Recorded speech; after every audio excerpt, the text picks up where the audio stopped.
तर बातम्यांकडे बीडमध्ये पंकजा मुंडेंच्या पराभवामुळे भाजपला मोठा धक्का बसलाय।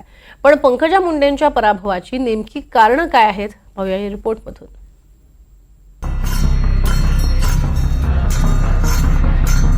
पुन्हा एकदा पंकजा मुंडेंच्या पदरी घोर निराशाच पडलीये। सलग 3 टर्म मुंडे घराण्याच्या ताब्यात असलेला मतदारसंघही आता बजरंग सोनावणेंनी काबीज केलाय। अवघ्या 6553 मतांच्या फरकाने पंकजा मुंडेंचा पराभव झाला।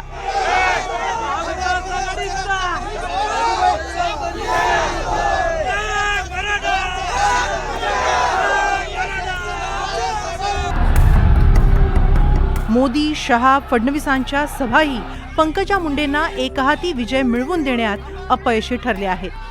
बीड जिल्ह्याचा निकाल हा ऐतिहासिक निकाल आहे। बीड जिल्ह्यातल्या जनतेने जो मला प्रेम केले, जो आशीर्वाद दिलाय, तो मी माझ्या आयुष्याच्या शेवटच्या श्वासापर्यंत विसरू शकणार नाहीये। माझी एवढ्या काय कला झाल्या, सगळं काय निवडणुकीत प्रकार झाले, पण शेवट विजय हा सत्याचा होतो आणि विजय सत्याचा झाला आणि बीड जिल्ह्याचा खासदार मी। बजरंग सोनावणे 6.5 लाखांपेक्षा जास्त मतं मिळवून खासदार झाले। मात्र सोनावणेंच्या खासदारकीच्या प्रवासात मनोज जरांगेंचाही मोठा वाटा राहिलाय। मराठा आरक्षणाबाबत सरकारच्या भूमिकेचा पंकजा मुंडेंना मोठा फटका बसला। त्यातही मराठा आंदोलनाचा प्रमुख चेहरा असलेल्या मनोज जरांगेंनी सोनावणेंना पाठिंबा दिला। मराठा आंदोलनादरम्यान सुरू झालेल्या मराठा विरुद्ध ओबीसी वादाचा फटकाही पंकजा मुंडेंना बसला।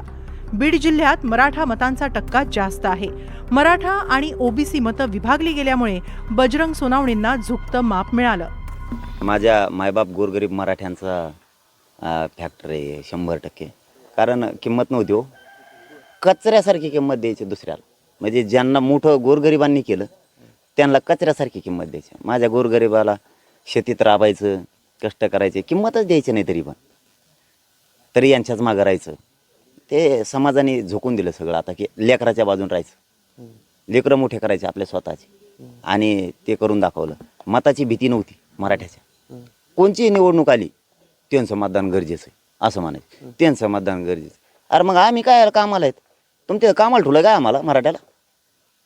आता कसा कचका कळाला, आता म्हणतात मराठ्याशिवाय पान हलत नाही महाराष्ट्रात, आता काही ठेप्याला आले आणि इथून पुढे असंच होणार आता। माझ्या समाजाला त्रास दिला की त्या जातीचा नेता आम्ही पाडाच म्हणून समजायचा, वेळ प्रसंगी उमेदवार नाही द्यायचा, पण पाडाच म्हणून समजायचा। बीडमधल्या बजरंगानं कमाल केली असली तरीही अटीतटीच्या लढतीत वंचित फॅक्टरही निर्णायक ठरला।